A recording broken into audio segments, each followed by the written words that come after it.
Now at part 8 of my Columbine series. I do want to thank you very much for sticking with me this far. I did mention at the end of my last video that anyone who has been subject to any kind of sexual abuse, molestation, anything like that should probably go ahead and skip this video. So just fair warning right now. To be perfectly honest, I've been feeling kind of sick all week thinking about having to make this video because it's a part of my life I really would just rather forget.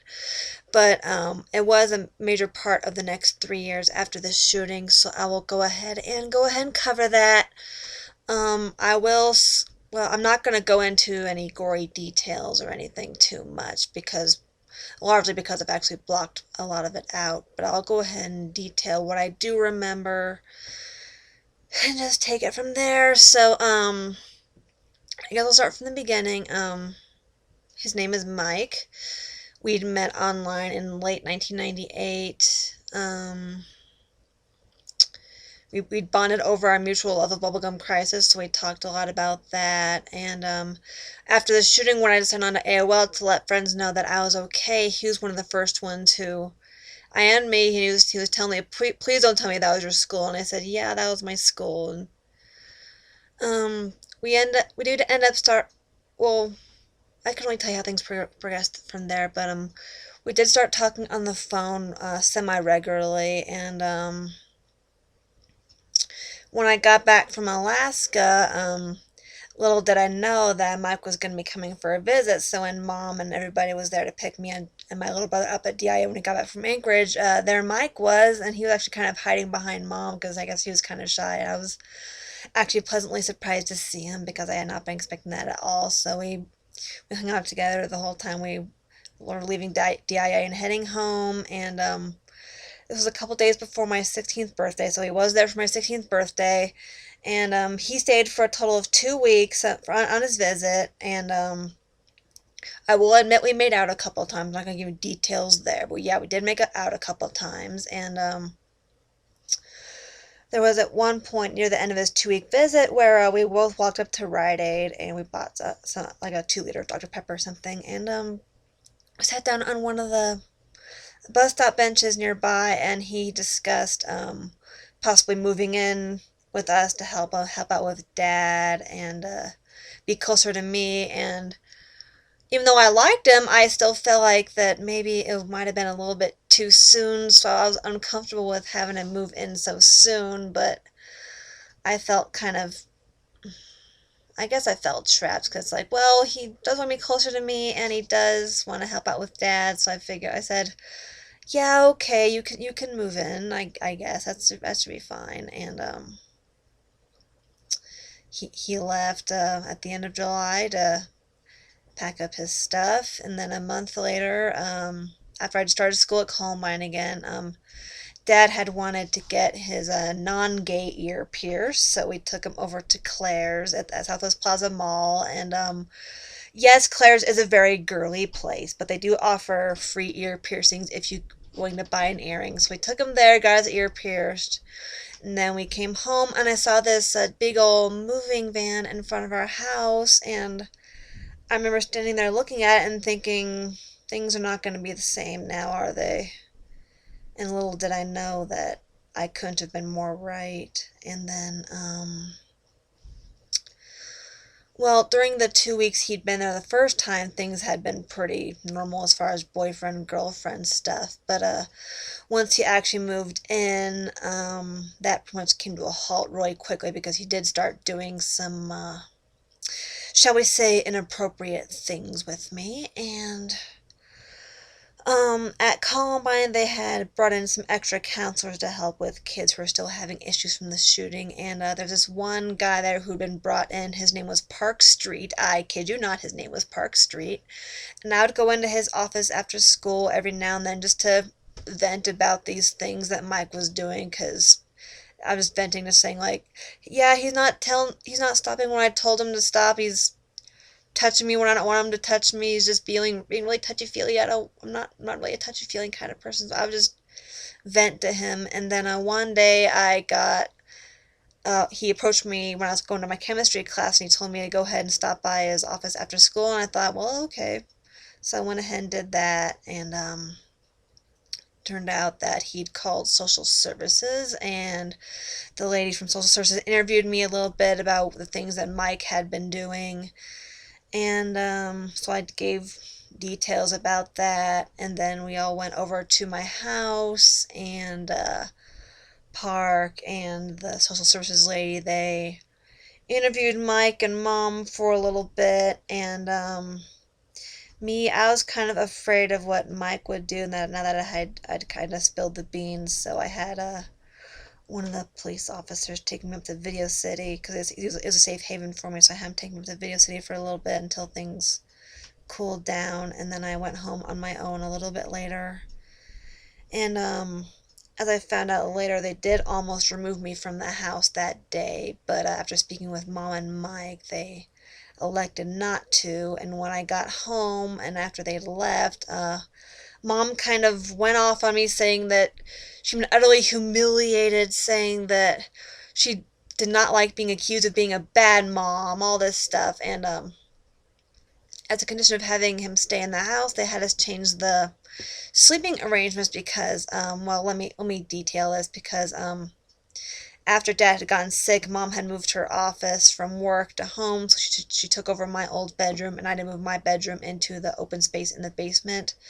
And when Mike moved in, he took over the other part of the open part of the basement, and so after social services little visit, they forced Mom to move Mike into our guest room, which is also in the basement, just so he wouldn't be sleeping right next to me. But things didn't really change. That didn't really change anything, because he ended up just making me go into his room first thing in the morning to cuddle for a little before I had to get ready for school.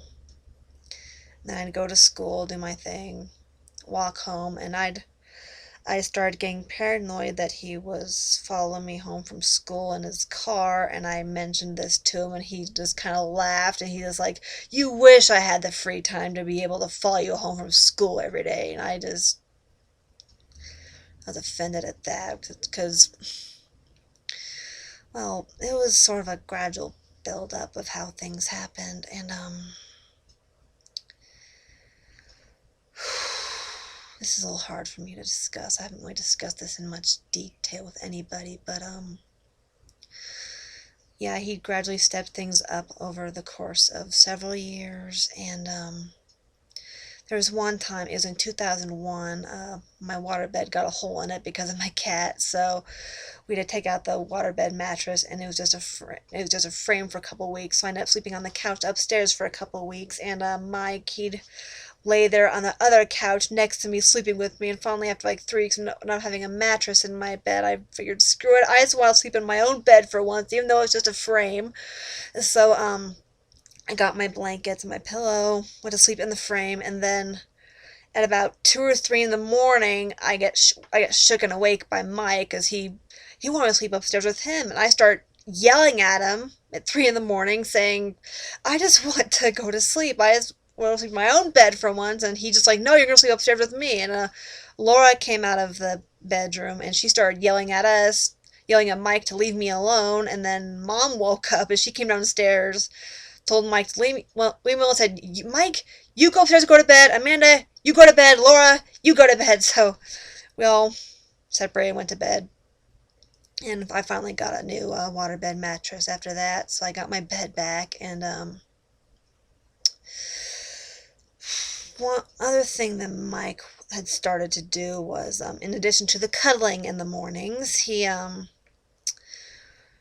was later on in the 3 years I got molested by him. This was later on, but he'd make me. Well, he wanted to cuddle before I went to bed, too, so he'd sit there on my bed and wait for me until I came downstairs and was ready for bed. So, I would try to stay up on the computer writing my fanfics, or be on the internet. I would try to stay up as late as I possibly could, thinking he'd give up and go to bed, because I knew he'd probably be tired, too, but no matter how late I tried to stay up, I would try to stay up to like 2 or 3 in the morning on the computer, just doing anything to avoid going to bed. And when I tried to go downstairs to finally go to bed, he'd still be sitting there waiting for me. And sometimes I'd even try just to go sneak over from the computer over to the couch just to lay down and sleep on the couch to avoid having to deal with him. But no, the moment I lay down on the couch, he'd immediately come upstairs, drag me downstairs to my room, and just and do his cuddling. And